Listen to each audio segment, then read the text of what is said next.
ان شاء الله نلقاو الدربي بين المغرب والجزائر، ان شاء الله يكون شي فينال ولا شي دومي فينال، ان شاء الله نطلبوا الله وكل ميغ كان، وان شاء الله ديما المغرب ديما الجزائر، ونشوفوا الوجود تاع الجزائر وما عندهم لاعبين كبير، حتى حنا المغاربه عندنا لاعبين كبير ان شاء الله كل ميغ كان، وان شاء الله يكون خير كل ميغ كان. فوالا نعرف كلشي، انا غياد مغازي، اسم سليماني، نعرف بونجاح، نعرف كسميتو عطال بلايلي، نعرف ايت نوري بن سبعيني، نعرف كلشي، نعرف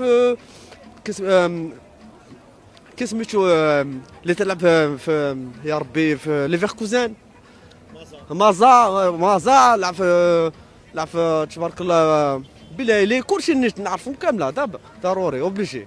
شكرا لسلام. Salam alaikum, en direct de Rabat. Voilà, j'espère Jazair ou le Maghreb يديروا parcours كبير وإن شاء الله يكون خير et la victoire pour tout le monde إن شاء الله. Mais le meilleur gagne.